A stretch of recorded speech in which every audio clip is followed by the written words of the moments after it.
Welcome back to another episode of Have Game Will Travel. I'm your host, Bennett Newsome, also known as Damn It Bennett out in the gaming community, but as the Director of Esports Growth and Development here at Full Sail University, I'm super passionate about exploring the diverse world of esports and gaming beyond just skill level. So whether you're a first-time listener or a returning fan, we're thrilled to have you join us for this virtual journey through the experiences of industry professionals.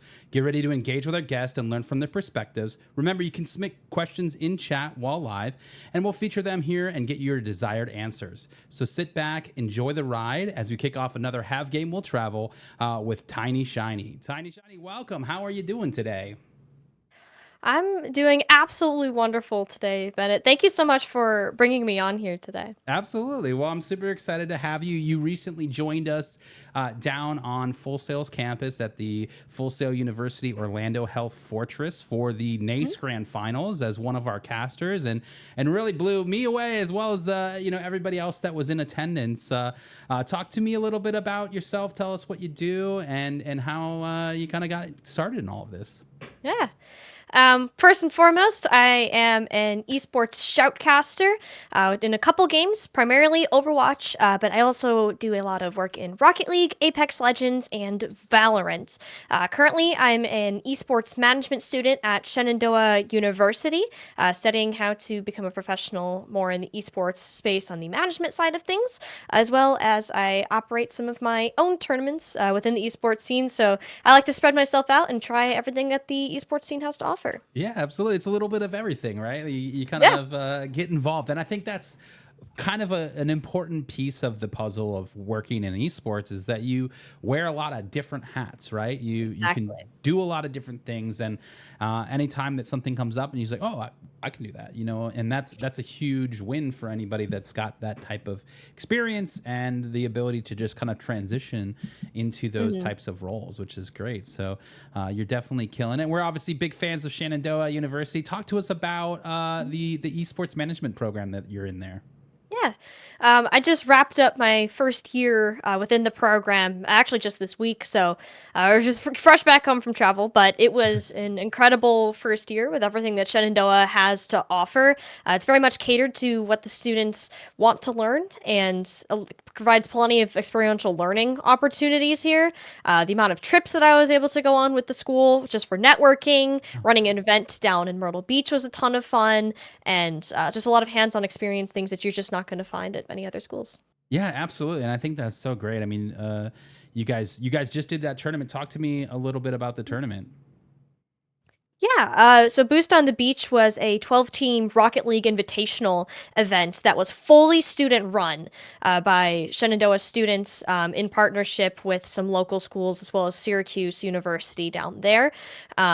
In terms of my position, I was a shoutcaster for that and kind of helped with team organization and kind of observing where all the other pieces kind of fell into place. But it was a whole weekend event where we had students go down, set up the venue, run everything logistically, tournament organizers, broadcast production, like everything was fully done by the students, and it just blew me away how the student run productions such as that, and even things like the NACE finals too, Yeah. can really just come up in collegiate these days. Absolutely. Yeah, there's a lot of opportunity, I think, especially for students, but just the collegiate scene is growing. It's getting bigger. It's getting more Mhm. competitive. There's just really a lot of opportunity there. What would you tell someone that's maybe trying to get into this scene? What would be a piece of advice that you would give them? This is a kind of a really tough thing to look at because there's not necessarily one thing that you can tell everybody that's going to work all the time, Right. especially depending on where you're looking at. If you want to be a competitive player, well, Yeah. I'm not going to tell you to go learn how to produce a game or talk to Right. these people. Like, it seriously depends. For more of a broadcast productions perspective, like, put yourself out there. Making a name, building a brand is arguably the most important thing that you could possibly do. Having a bunch of talent is great, but if nobody knows you or your Mhm. face, or you don't have a fan base, it's going to amount to not really much at all. So that's kind of the number one thing that I think is super important if you're trying to get into the esports as a content figure. Yeah, absolutely. So where do you start? Obviously building a brand, you gotta have Mhm. that part, but you're talking about Gotta building a start there. fan base. Like what sort of things do you do typically to try to engage your audience? Yeah. I like to do a lot of community sort of broadcasts Okay. at Yeah. the grassroots tier 4 level. That's where a base of pretty much the entire esports audience is going to be set off, whether they're playing on other teams, you're working with other casters, players, producers, whoever might be at that level at the time. I mean, you're not only creating people that will will follow you too, Yeah. but also just friendships and Yeah. people that you can talk to, you can connect with, and that's kind of the beauty of the esports scene for me is this wide network of everybody that's just like, hey, we work together, but we can also kind of still be friends and have that connection with each other that way. Yeah, absolutely. I think the connection is huge, right? And that's just Mhm. gaming in general, also, right? It Like is. It for is. most people that are playing, like you find and meet people, playing these different games, and you're like, hey, I like you. This is cool. We're friends now. Like you just keep going and Exactly. and building on that, which is always Mhm. always a fun opportunity. Mhm. For you now studying esports management and having your own business as a shoutcaster. Have you seen any like crossover in your first year of studying at Shenandoah that really has been like, oh, duh, this is a really cool thing that I can use in my, my journey as a shoutcaster? Mhm. With a lot of the entry level classes that they offer, especially for if we're talking esports curriculum related, the two I took were Intro to Esports and Contemporary Issues into Esports. Both of those were helpful in their own ways. I think Right. the Intro to Esports really dove in, like, okay, where did esports start? How Yeah. did we get to where we are now? How can we learn from the things that went well and the things that didn't go so well? And by that, I can also take a more business perspective approach and also understand, like, okay, if this is how the tournament is being run, if this is what the prize pool is, how can I base myself like what are my rates going to be? How am I going Right. to reach out to these people? What kind of content am I going to make out of it? Those kind of things. In terms of contemporary issues, that one was a ton of fun for me just because it was a lot of discussing like, okay, what does the industry currently look like? We were looking up different articles that we could find, talking Right. about more current issues and the direction that esports is heading in sort of, even if that's a bit more uncertain. Yeah. Having this knowledge as a whole, like especially from a business standpoint and wanting to build a career in it is arguably like the most important thing that I was able to learn and just kind of keep up consistently throughout that semester. Yeah, And definitely. now too. Yeah, and I think that's great because understanding where you've been, like where that's really Exactly. important, right? And that can help you kind of see where we're going. Esports is weird though because it does kind of shift every so often. Every few months something changes, and it's like, oh, okay, we're gonna go this way now, right?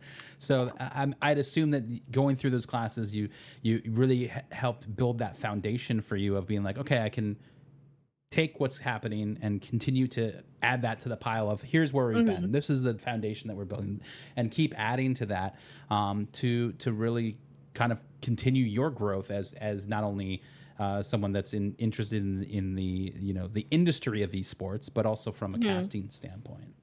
Yeah.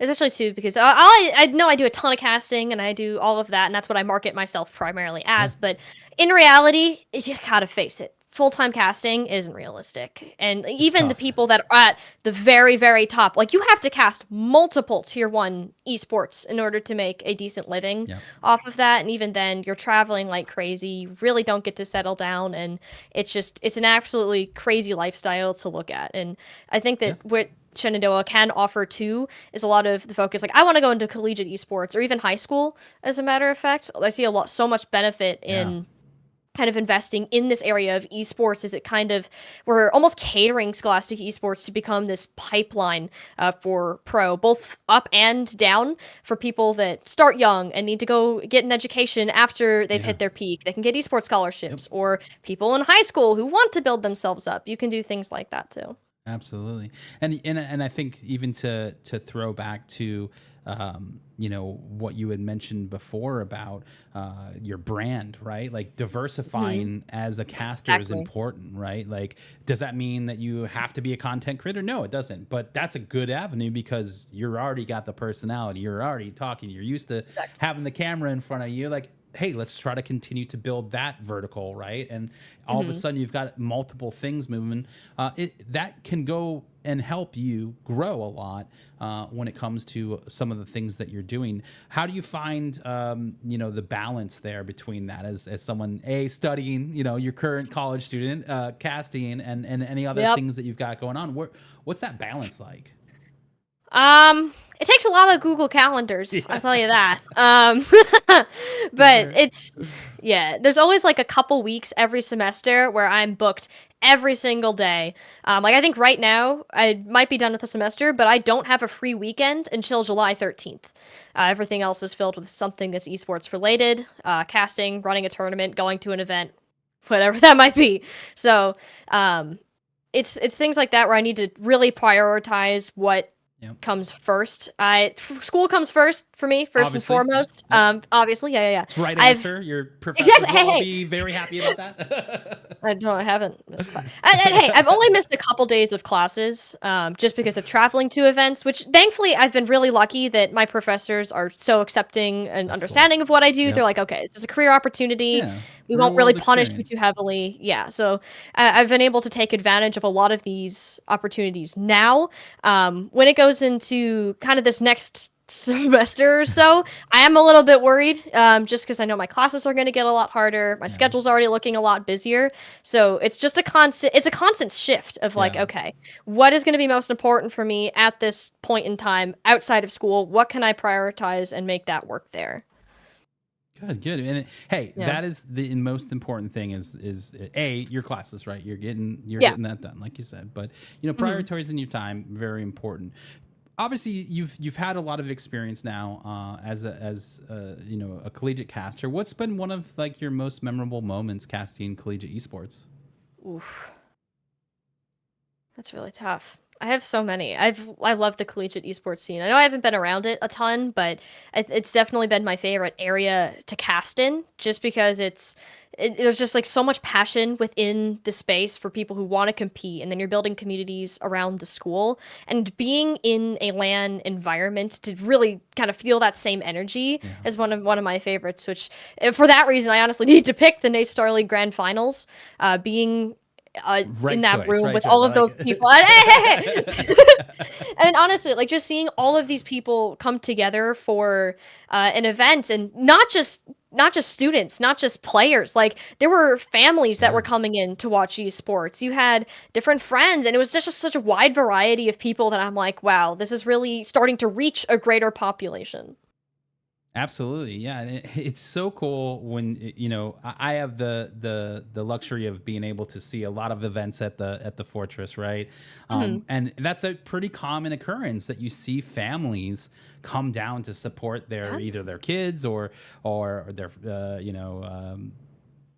extended family cousins. Like we've seen it all. It's been really cool to Hmm. watch that and see the support that uh, you know students and just players are getting from the Hmm. families. When in a time, it's go touch grass type of a mindset. It's like they're like, no, Yeah. this is real. We're here. We're doing it. So it's a really cool thing to see. Obviously, recently you also not only obviously casted for the NACE Grand Finals, but you also landed a role as a caster in the Overwatch collegiate playoffs. You Hmm. talked about this being a dream of yours. Like, how did you prepare for that? It was a ton of studying. I mean, obviously, just for teams and stuff, but I think it was more of that was the easy part for me. It was more like mentally preparing Yeah. myself for that. As with any broadcast, it's very easy to get stressed out, but you're like, okay, there's a ton of people that are watching this. I'm representing these players. Like they're listening to my voice to get an understanding of who these players are as people, as individuals, Yeah. and how they can perform within a game. I had a VOD review that I got done with a professional caster a while ago, and one thing he said stuck with me is it's not The players can have the greatest moment of all time, but it's the casters that make that clip. It's the casters that make that player. And I Yeah. think I was just under a lot of personal pressure from that, especially being pretty young going into it. There's a lot of people that I found that do count me out just because of my age or just lesser experience in a lot of these things. So having that opportunity is like, okay, I have it here. I absolutely cannot blow this. So just kind of going in with the right mindset and trying not to be terrified the whole time. Yeah. And it's definitely sometimes a terrifying experience, the lights on Yeah. you, like there's a crowd, like things are happening, like but you killed it. Obviously, congratulations on that. That was Thank huge. you. And I definitely can understand the nervous, kind of energy that you get right before. But once Yeah. the stream starts, it's natural for you, which Yep. is really cool. Tell me, thinking back to like when you first started this, do you remember your first cast that you did, and what sort of challenges did you encounter in that first couple casts, and how did you Yeah. overcome them? So my very first cast was, I think it was in late 2020. So it was like right after I turned, right before I was turned 16. Um, I didn't have a PC at that time, so I was sitting on my couch in my basement with my PlayStation, and I had my $20 headset on.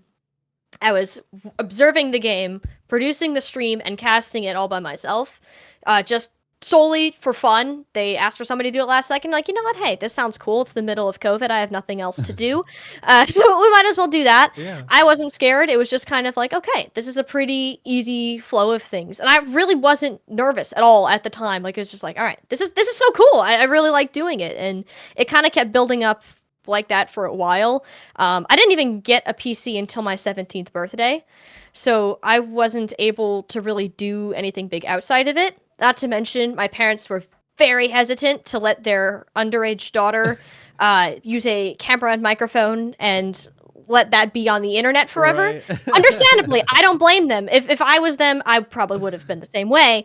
But once we kind of figured out where that medium could be, I was able to start using a better setup and was slowly able to build out for more community events there.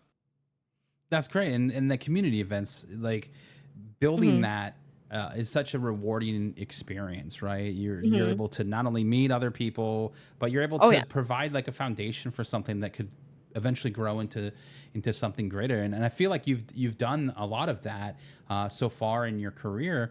You're the broadcast lead and administrator for an organization. Talk to me a little bit about the organization. Yeah. So it's called Kunoichi Esports, specifically the Overwatch branch. Okay. So Kunoichi is an organization specializing in creating community tournaments for women and marginalized genders in gaming. So Kunoichi is the partnership of two different organizations, one being Kunoichi, the second being CGL, Console Gaming League, Yeah. which is a massive community of gamers. I think it's about 16,000 people, all for Overwatch, and it's an incredible thing there. So Awesome. in tandem with them, I was originally with CGL, which is how I ended up getting invested in it. They're like, "Hey, we're trying to start this tournament. Would you be interested in helping?" And I'm like, "Absolutely." So we run bi-monthly tournaments, usually with smaller prize pools, around $500 in total for both a European and a North American region.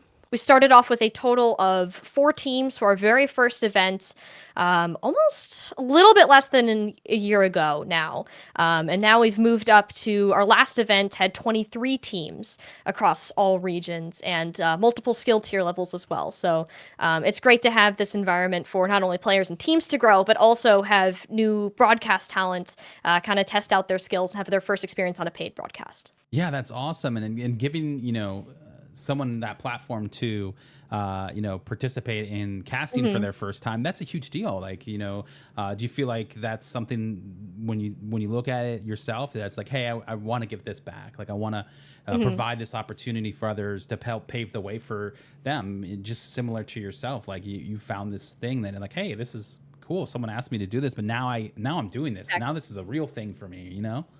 Yeah, that's exactly what it is. Is we have, I can speak more on the broadcast side, so that's what I'm familiar with. Yeah. but like having like reaching out to these casters and interviewing like new staff and people like, all right, we want to learn how to observe, we want to learn how to produce. Usually the casters have a little bit more experience, but we give them opportunities first within some other organizations, including CGL. Another one is Tranquility, to kind of build up their skill set, have an understanding of what they're doing with some of our mentors in specific areas. They usually come from contenders or even Overwatch League level talent. And then for casters, kind of the same deal. And then I myself, along with a couple other contenders level talent, offer VOD reviews, workshops, plenty of other things that these people can work on before they move on to the actual broadcast, and then can therefore do whatever tournaments they are. We have pretty much all the teams that participate in our tournaments are also in Calling All Heroes. I think it's about a 90% overlap. Okay. With the teams there. So we're also providing them with more competition while letting newer people that want to explore other areas outside of that have an opportunity to practice and then of course get paid for it as well.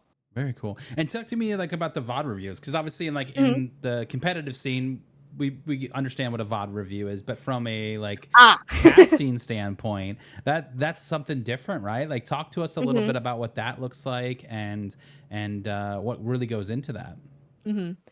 Yeah, those in particular are, at least for me, have been like the most helpful thing towards improving a lot of the skills that I have needed for casting. Usually it's most of the ones I've done have been one-on-one, but if you have a set casting duo, it can be with more people there. You pick a broadcast to sit down with, and you watch it through with the person.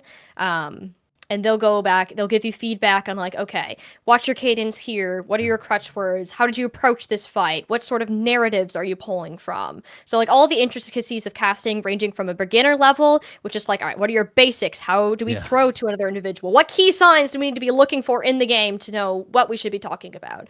Into like, okay, we're creating this storyline. Are we touching back on this? How are we kind of weaving in these little details? So there's a wide variety of skill sets. I do VOD review like a lot of the basic level stuff. I'm pretty sufficient in at this point. But even myself, I have a VOD review next week, one that I'm getting done for Rocket League from an RLCS caster, and then I'm giving one to somebody else who's in Kunoichi the following day. So like it goes both ways, which is also why I love the production industries. It's been very rare that it's felt like a competition for me for a lot of the few spots that there are. Even though in theory we should be very competitive with each other, I have met very few people that have like been, okay, I don't want to work with you. We don't want to do this. Like it's always like, we're going to help you lift up. If you have any questions, reach out to me. If you want to do this, let me know. I can help you. And it's such a supportive environment that I literally can't find anywhere else. Yeah, the support is such an important piece of this. And I feel like that's, especially in the collegiate space, that has really been a kind of a shining part of it, is that like everybody really wants this to be successful. You know, everybody wants this to elevate this as much as possible, and working together. And, you know, at Full Sail, we work with a ton of different schools in the community, and it's just everyone's helping each other out. And I think that you can see, obviously, in this space for casting, it goes the same way. You know, it's a support area, right? And obviously, you know, through this organization, you've spearheaded a lot of obviously, you know, important initiatives, inclusivity, obviously representation for women and marginalized genders in esports. You know, talk to me a little bit about that and your goals there, and how you feel we're doing so far. You know, like I know that it's been, you know, obviously a male dominated space for a while. How do you think we're doing? Do you feel we're making progress, and what sort of things can we try to do to like get better at that? In these past couple years or so, I think we've made massive steps as an esports industry in video games to really push that forwards. I kind of live by the mindset that esports can succeed because we're not limited by a lot of our physical attributes anymore. We level the playing field with esports, and we have a variety of opportunities.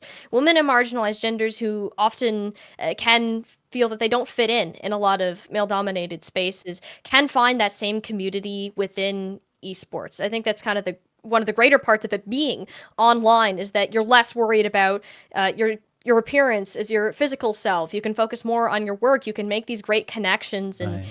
so many different ways. I think though a lot of it, I try to chalk it down to three simple steps, but it's really far from simple. Number one though is continuing to like understand what the problem is Yeah. and that it is there, acknowledging the issue, and therefore continuing to educate yourself on what it can look like to anybody, whether you are part of the women or marginalized gender community, Yep. or if you are a male that's in your games and you see something going on. Step number two is kind of taking initiative, taking that action. If you hear somebody get cussed out in video games because, oh no, I have a woman on my team, Yeah. then you say something. You not saying something is essentially agreeing with it. Yep. So like it starts with small things like that, but then moving into progress, like we're seeing game changers blow up for Valorant. Calling All Heroes for Overwatch 2 is coming back for a second circuit. We have other community events, like we have Kunoichi and plenty of others that are just popping up everywhere, catering to this community, and it just hits a whole another player base. Like even with we just had some of our first non-binary heroes put in both in Overwatch Yep. and Valorant within the span of a couple of weeks. So just having a lot of this representation within the games themselves too, therefore pulls more people, a greater audience into esports. Yeah, absolutely. And I think people being able to identify with somebody in a game like that, like, is Exactly. huge. Like, and I know I'm a white dude, like, so that's a pretty easy Yeah. thing. But like for so many people, it's not, and they're finally getting that opportunity, which is so huge. And to see people and understand, like, oh, yeah. I see myself now. Like that's such Hmm. a big and rewarding, experience for players. So I'm really glad that you're doing those things. And I know there's the road is long, right? Like we've got a lot It's to yeah. do, but Mhm. it seems like that we're making progress, right? Like, and change doesn't happen overnight, but Mhm. slowly but surely, continuing to do those 3 points that you mentioned. I mean, those are definitely great places to start if anybody's interested in learning more. You can Mhm. obviously hit up TinyShiny after the stream, but want to talk one thing real Mhm. quick before we move on, and that is like staying up to date. I get questions all the time from aspiring casters that are looking to cast for Armada. Like they haven't Mhm. necessarily landed on a game. Well, I like this game and I can play this game and I like this game. For you, obviously, Overwatch is a huge a game for you that you cast. That's one of your main titles. Mhm. How do you stay up to date with everything? Like, or if you have multiple games that you're wanting to cast, how do you stay up to date with what's going on in those Yeah. games and how things change so quickly? Mhm. I'm gonna start off number one. You should not be casting every single game out there. If a caster comes up to me and tells me I cast every single game title, that is a red flag in my Yeah. mind, because there is no way that you have an in-depth amount of a sufficient amount of information to cast every single game. That's just not going to happen. I like to stick to one or two. I've diversified myself further just because of outreaching, trying to get to new opportunities, but Yep. I'm slowly starting to narrow it down now just based on, okay, I found more success in this area. Yeah. In terms of keeping up to date, patch notes are your best friend. Any sort of content, keep an eye up on professional play. Even like look at the memes for your games community. Like even the basic pop culture things are going to come up and really be some of a good thing to keep out for. You want to try to relate to the people that are watching and really play towards that specific audience. So just keeping up to date, following social media channels, consuming content is going to be the easiest thing to do. Absolutely, yeah. I definitely agree with you. When you cast every game, okay, that's a lot. You either have a lot of free time or it's Yeah. kind of here on across the board. But that Mhm. is really important because so many things change. And I like what you said about like diversifying. Mhm. How do you feel like? Okay, so I want to cast Call of Duty because that's obviously a big title that we compete in at Full Sail, and we have a lot of Mhm. people that are interested in Call of Duty. It's one of the biggest games in the world, right? As someone where there's a lot of competition in a game like Call of Duty, for someone coming into that, what Mhm. advice would you give them to be like, hey, Call of Duty's there, but maybe look at diversifying to other games for more opportunity because they're maybe not Mhm. casters there. Do you think that's a good strategy for someone that's coming in maybe new to the scene? I think so, yes. If you are actually wanting to take you're actually wanting to make a casting career, look at where the title currently is in the esports industry. If you're trying to example like, hey, I really like Splatoon and I want to cast it professionally, Yeah. there's not a place to do that. So Right. like, a lot of things like, okay, what is actually practical right now based on the industry's the specific title's direction. That's why I kind of picked up something like Valorant Right. instead, because I'm like, okay, this is going really well. I should at least have it under my repertoire should I need something to fall back on should all else fail.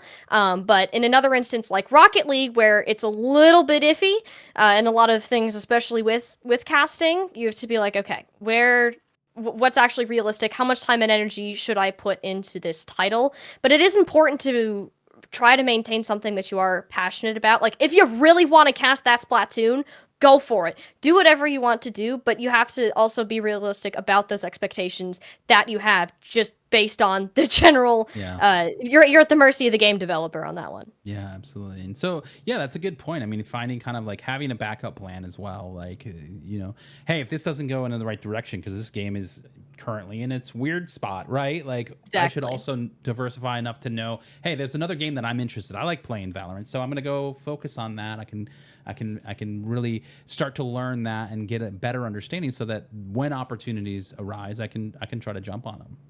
Mm-hmm. Awesome. Yes. So, you recently won a little award, the Beyond Gaming Award. Talk to us about what the award is and what that really like signifies for your career so far. Yeah. Oh shoot, I have to go back and remember this now. The Beyond Gaming Award was given by the Shenandoah Esports program. Every year they hold a fun little award ceremony just to recognize people within the program, some superlatives. It was really fun. I got to host it with my main casting duo over there. It was a great time.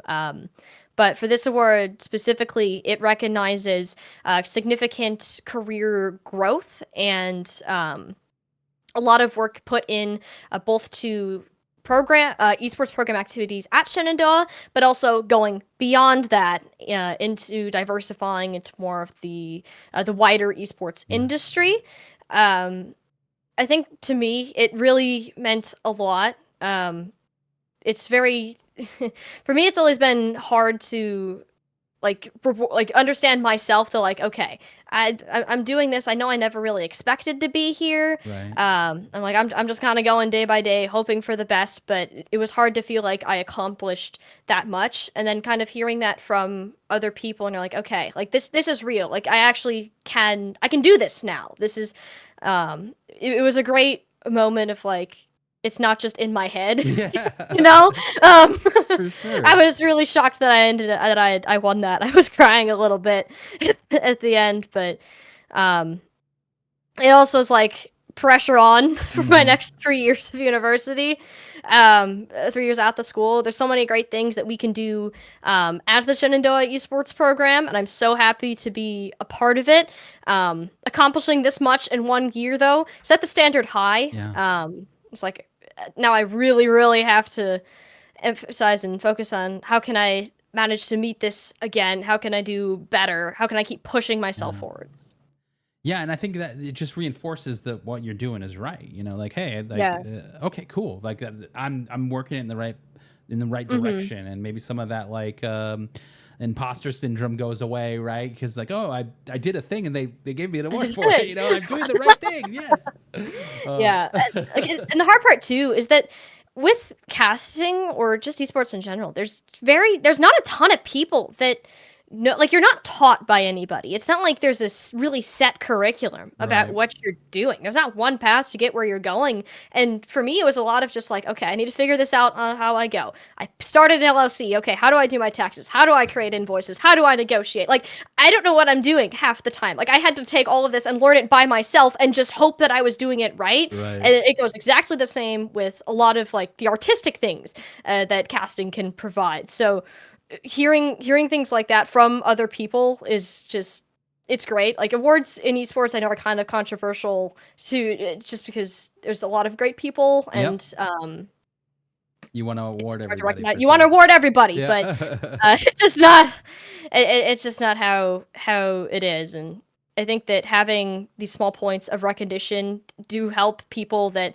may not fully believe that they're on that right path, and like it's great motivation for you to kind of keep pressing on forwards. Absolutely. And all the things that you listed off, like building an LLC, doing all, like, those are all important steps in Yeah. this process. And like the fact that you've already done those, and and like, hey, this is a thing, like, now I got to do my taxes, like I gotta do my Yeah, those taxes. are all super Yeah. important in this Make sure. space, especially whether that's content creation, casting, owning your Contracts. own. Yeah, like doing all of that. Like it's those are all really important pieces of the puzzle. So I'm really glad that you've already established that for you. You've done a lot of the hard work already, which is really good. We do have our first question from chat. It comes from Jacob is Nachos, and he asks, how important is social media when it comes to both promoting your personal brand and finding new gigs? I think it's the most important thing. You hit the nail on the head. There's social media is the quickest and easiest way to connect yourself to the esports community and tell people who you are and what you do. The most challenging part is figuring out what is your content, what is your brand, how are you going to push that specifically. Once you have that nailed down, I mean, emphasizing your social media, trying to post as I try to do it like every other day at a minimum, if possible, interacting with people on social media, following accounts, like keeping up with your connections. I said this at the very beginning. Having a wider network, regardless of how good you are at your job, that's what's going to get you further, as with any profession, really. Yeah, that network is important, and continuing to evolve it, right? Like building that, and that hopefully just grows with the type of content that you're providing, the things that you're pushing out there. Do you find that like you get most of your gigs from social media? Is that how they're coming to you? 100%. Yeah. A lot of it's just people that I've either met or they've seen me online. But with the way that esports is, a lot of it is just, if you know this person, great, we're gonna pick you up. If they see me once on Twitter, like, oh, that's an Overwatch caster, I'm gonna put her on my list and see if I do a tournament, this is what's gonna happen. Yeah. If I ever get outreach for a new gig, highest likelihood it's going to be on Twitter, close second by Discord. If I ever get emailed anything, I will be shocked. We will have hit the most professional level of esports. As much as I would love that, social media is where it's at right now. I definitely agree. I definitely hit you up on Twitter to recruit you to cast at games. So I am guilty of that. I should have emailed, but next time. All good. Well, we do have a follow-up question from chat. So this one comes from Lugnuts. She asks, do you think colleges should start recruiting casters as well now as players to help round out their programs? If so, how should they start? Ooh. I like that. I like where this one a Jackie's lot. thinking. I think That's making me think. Here's the hard part with casting is realistically, you're not going to find many casters that have experience casting that are below the age of 18. So if you can't really get many people that are coming straight from high school because there's a lot of privacy restrictions. A lot of organizations will not hire you if you are under 18 years old. So if they're doing maybe community broadcasts or different things like that, I think it is great. On the other hand, I think it is awesome to also market your production and your broadcast and towards casting. I don't think it's reasonable to expect to have experienced people coming in. I am an anomaly of that, and I have unfortunately figured that out just recently. But a lot of this is building up that skill. What colleges can do is provide that opportunity for growth and building on a brand new skill set that you can take on to the professional world. So I think that's, as long as there's the difference between like, okay, I want to get the best players for my team versus I need people who are passionate and interested in these type of things that might not have experience. That's kind of the mindset that I think it should be approached with. Yeah, I like that. And I think that's cool though. I'm like, the wheels are spinning in my head of like, hey, how can we recruit some more casters? I know, like right? That. It's It'll be great. I wish there were more platforms for casters to grow on that are younger. It's really hard just with laws being restrictive, and I totally get that. That is for their safety. Absolutely. And 100% fine. I'm not saying to revoke any laws, but If it's something that people are interested in, it's just a completely different avenue to Yeah. go in beyond the competition portion. I had a point that I was going with, and now I just completely dropped it on its head. But I'll have to come back to it. Yeah, and we If I can remember it, I'll come back to it. absolutely we can revisit it. I think something that I really connect with when watching different broadcasts is like the chemistry that the casters have. Like there could Yeah. be a game that I don't care about. I don't like this game. I'm not gonna whatever. But then they start talking and the banter back and Mhm. forth, and all of a sudden I'm like, I'm into this game. Like I don't even know what's happening, but Yep. they're telling me and it sounds awesome and I love it. So talk to me about like your approach to building that chemistry with your co-casters during live events, because a lot of Mhm. times you just met, you know, you Oh, haven't yeah. worked together before. What does that look like? Yeah. I did remember my point because you did remind me. If sorry, detour super quick. Yeah. For broadcast production, if you want your college esports program to go, that's the number one way that you're going to publicize it, is having these live broadcasts. Yeah. So recruiting for that specifically would make sense. It's a specific touch towards that university, towards that college, that not only gives students the opportunity to try something new, but also grows your program as a whole. That's the point I wanted to hit. Back to your question. If you're working with somebody for the first time, communicating with them as much as possible beforehand is the go-to. I'll use the NACE Star League Yeah. Finals as an example for this. I didn't know either of the other people that I was working with coming on in. I made sure to do as much research as possible that I didn't already have on the teams prior to this. So I'm like, all right, I can come in, I'm prepared, we can have our talking points and just figure out how we work together. And first thing that I did when I got there was sit down with them, and I'm like, okay, what do you need to know? What do we need to look at? How can I best work with you? Yeah. Like going in with the mindset that like, okay, I'm better than you, and you're just gonna do whatever I do, and you're gonna Right. do whatever you do. Like that's gonna get you nowhere. You need to be Yeah. on the same floor and the same team. Um, Regardless if you have clashing styles. So finding that balance is very important, and just getting along with the person in Yeah. general. And it does involve you sometimes stepping out of your comfort zone, trying something new so that you can have a smooth Yeah. broadcast. And it's a lot of give and take.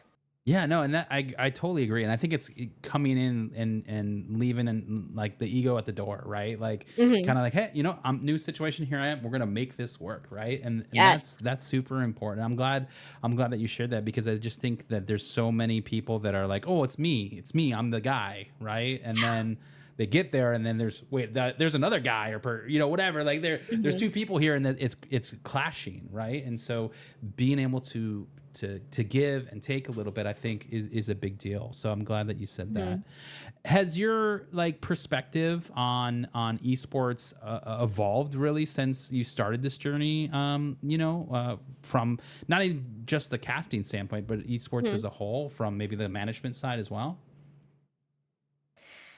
Yeah, it's definitely changed throughout pretty much since I started at Shenandoah up until I knew that I was going to go to school there.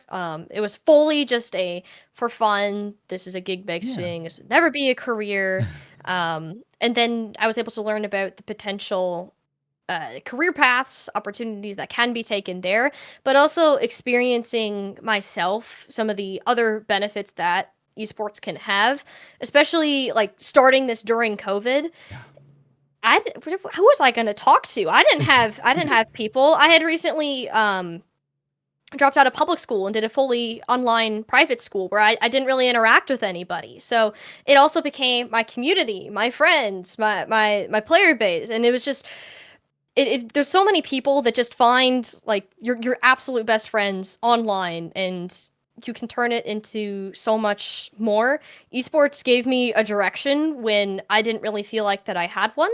So I want to give other people the opportunity to find that themselves, which is kind of something, it's always in the back of my mind, like this is the goal that I'm working for, to give people that same kind of not really like enlightening experience, but that same Yeah. comfort in gaming that I was able to find. I love that. Esports gave me a direction when I didn't know Hmm. where I was going. Like that's such a huge statement. Like You know, especially when you hear about esport, oh, well, it's esports, you know, like, and gaming, first person shooters, like, but giving you a direction, a purpose, and that's a really huge thing, especially in like such an uncertain time, which was like COVID, right? Like, well, nobody knew what was going on. Like, it was definitely a different vibe in general. So that, I think that means a lot, right? Mhm. Yeah, it's there's so much that like I might not have even gone to college had I not found esports as something that I really enjoyed. And then you find even more people that Yeah. are passionate about the same things, and it just keeps on growing. Seeing that implemented at a high school level even more makes me really happy that these people are attending various events. I saw a statistic for the Minnesota Varsity Esports League that they have going on for high school, Mm-hmm. that 80% of the kids that are partaking in esports aren't doing any other extracurricular Yep. activities. Like, this reaches a brand new population of people who might be facing other challenges. There's a lot of I feel like there's a lot of people in esports that may have some issues communicating, or it's just difficult to be social and to be in large group environments. And you can still have that same sort of communication just through gaming, which is another part that has been amazing for a lot of people here. Yeah. Yeah, that's the opportunity, I think, just continues to grow. And you know, like you said, those students that Hmm. weren't participating in anything else, you know, but now Yeah. are, and that's huge. That's a huge deal. We've got another question from chat. This comes from Headrammer. They ask, what is something that not many places do by default that would make the job of a caster coming a little bit easier? Mm. This is funny. Headrammer, for reference, is the he's the main administrator for the Kunoichi CGL Overwatch tournament. So Awesome. we have these discussions like this a lot. Well, good company then. Hey, I know, yeah, he's great company. But yeah, for I think one of the challenging thing for me with the caster perspective is give people time to interact, like to talk to each other. Don't just kind of be throwing them every which way. Hmm. Have like a set guideline. Like, okay, we're expecting you to be like this amount of professional. We're expecting you to have these sort of things memorized. If we're doing ad reads, this is what we want you to talk about. Like, make it as clear as Yeah. possible the product that you are looking for, and let the casters work their art in wherever else that can be. You're rarely going to meet, well, you really shouldn't be meeting casters that have the exact same style of commentating. So giving them that room to work on their own, but also communicate with each other with as much detailed description of what you're looking for. I think the NA Star League finals, great example of that. Any sort of ad read or different connection that we had to make at any point was up on a teleprompter in front of me. I knew about it beforehand. There was a document with all of this information. So, like, things like that are awesome for casters. Good. I'm glad that we hit it. So that's good. What sort of unexpected things have you encountered? Like, what's an unexpected lesson that you learned through your work in Mm. esports? Hmm. I think, mm, I think in esports being in a bigger kind of space. I grew up pretty sheltered. I wasn't out a whole lot. I was Right. very much like watched it every second of the day. And like I wasn't even like allowed to watch SpongeBob as a kid. And like there's like my parents are awesome. Like I love them so much, and they did a great job. But um, coming into esports where there isn't a lot of mm, like filtering kind of For sure. protection safe spaces, Yeah. people take the idea of you have an online identity that they have separated from their real life identity, and with that they can be two different people.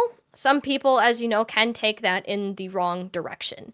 And I guess, especially when I started, I had very few negative experiences with gaming, but the ones that I have, even in like casting events where people have just said very questionable things that I'm like, why is this allowed in a professional Yeah. environment? Like, What why are we made having these yeah. discussions? Like, why are we talking negatively about me, or why am I being dismissed for another man that's in the group? Like, those are Yeah. more of the things that I just haven't really faced in many other places, but in a lot of these more male-dominated environments, it was a little bit of a shock at first, kind of coming in like, okay, this is what we're preparing for, but it also did give more of a direction of how can I help change this? How Yeah. can we help be a difference maker in a lot of these things? I've been very fortunate to have few of these experiences in comparison to some of the other people that I know. But it was more the fact that we have a very long ways to go as an esports community, and the unprofessional sort of goofy reputation that the industry has is great for a lot of casual viewers, but for the people that are a part of it, it is a challenge. Yeah, absolutely. And it's so tough when you are by yourself and you're in a new environment and you experience Mhm. that negativity, and you look around the room and you're like, okay, I'm more proof that I'm not alone here, and I Yeah. really like that what you're doing with your organizations and what you're doing with your brand is trying to say, hey, no, that's not cool.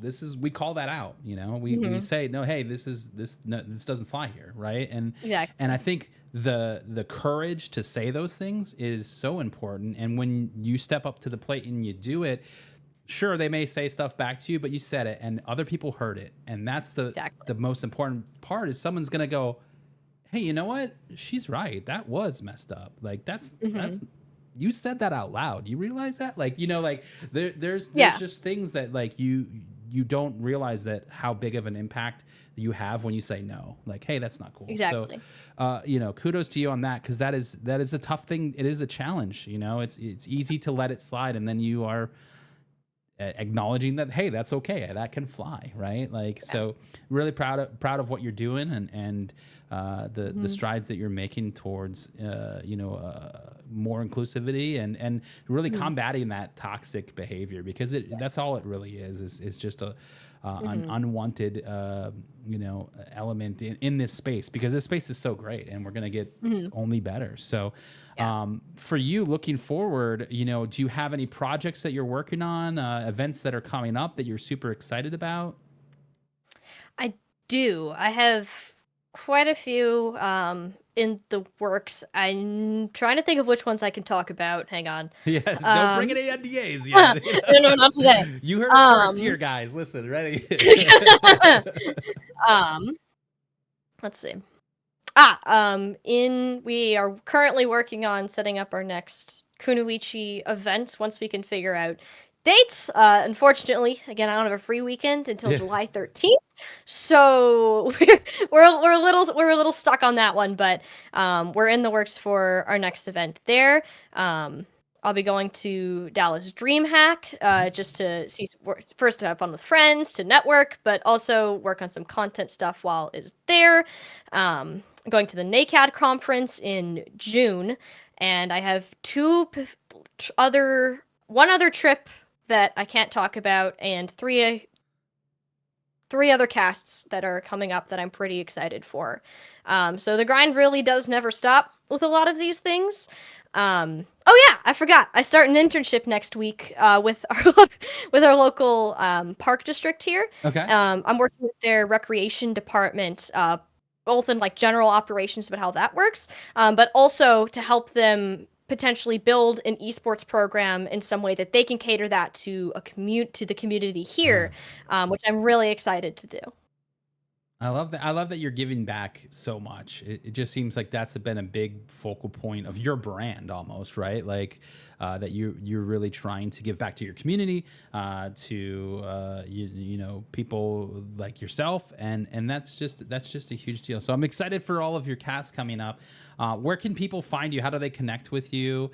And potentially offer you a gig. You can find me on for every social platform at TinyShiny19 for any outreach there. I post pretty regularly, not just about esports. I like to talk about piano. The occasional K-pop thing goes on, just depending on the various day.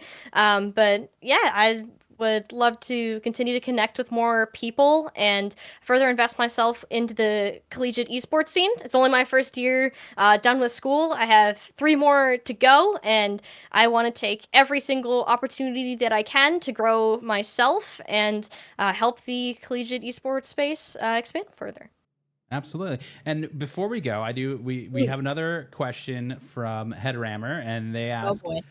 you mentioned a bit about social media and having to find your brand. How do you go about finding the image slash the way you want to present yourself? And what did you originally decide on or evolve over time? Whew. For me, my brand was a bit interesting because it was very hard for me to push past physical perceptions. Um, I'm pretty young and I don't look my age. So automatically, that's kind of where people start to look. Yep. I started with like, okay, I really want to appear as professional. I want to go against what I physically appear as and kind of give this more, I guess, mature professional outlook Right. on how I cast. I realized that's not going to work. So I ended up hybriding that a little bit more. So I can have a lot more fun. I can take my natural passion and energy that I have in casting. If you've ever heard me cast, I can get pretty loud pretty quickly. Yeah. It's Because incredible. it's just I stopped holding myself back from that. I just let myself have genuine reactions and play how I wanted to play. And really kind of lean into that side. In moments that I need to be more professional, I can flip that switch. I can have that little bit of a blend going on, and it's really the best of both worlds that way. But it's definitely a balance of figuring out what how you want to be perceived as best as you can. I always stick true to yourself. I finally found that balance now, but also understanding what an audience is looking for. Do take that with a grain of salt. Interestingly enough, I have been told by other female professional casters that I've gotten VOD reviewed by, is they really what unfortunately will get you ahead too is leaning into a lot of your physical appearance and your physical traits. And just try to pull in fans that way because that's how the industry is. There's a lot of people that will lean into that. I personally choose not to. I don't like that we feel that we need to just exotify our physical traits just Right. to appease an audience. I think we should be focusing more on what our skill is, Yeah. what our voices mean, what we're saying instead. So I'm kind of fighting against that narrative in a way. But a lot of ways, just brand stick to yourself and woohoo, fun. Yeah, no, and sticking Oh, to yeah. yourself is such like an important piece of the authenticity, right? Like that you Mhm. have, right? And obviously your energy is impactful and contagious, and it gets the crowd going. We saw that obviously in Nace in person here on Full Sales Campus, and definitely lots of people came. Who is that? Who and like TinyShiny? Like yes, incredible, like that was a common conversation that I had that weekend. So you've impressed a lot of people. Obviously, thank you for being part of the show today and coming on and joining me here. Final question of the evening: what role do you think academic programs like the one you're in at Shenandoah or some of the ones that maybe we have here at Full Sail will play a role in the future of esports?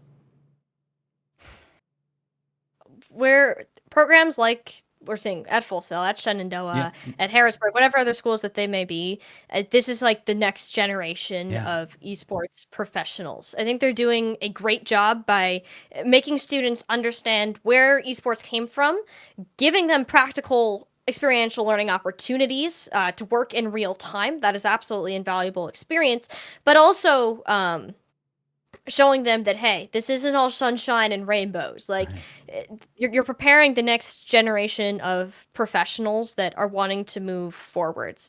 I think we're still in this position where you either have people that are really passionate about esports and will take every single opportunity that they can to do different things in gaming, or you just have the people that really love video games. I want to get an esports degree because it sounds cool, Yeah. and then you graduate and you don't really have any direction with it. It's those individuals that are starting to graduate and take director positions, like Alyssa Duran, our director over at Shenandoah. Big fan. She just stepped up. I absolutely love her, and it's her passion, her willingness to initiate, to try new things, and not be afraid to kind of step up wherever it's needed. It's people like this that are slowly starting to come in charge of these programs, and it will continue to happen as these programs produce more students.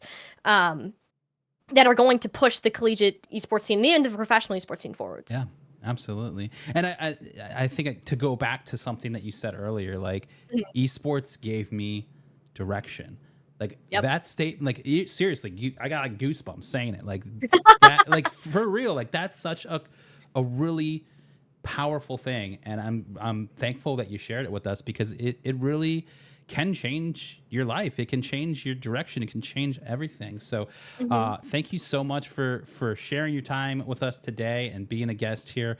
Obviously, you mentioned going to DreamHack. We'll also be at DreamHack, so there will be no show next week because we'll all be at DreamHack, but we'll be returning on June 13th.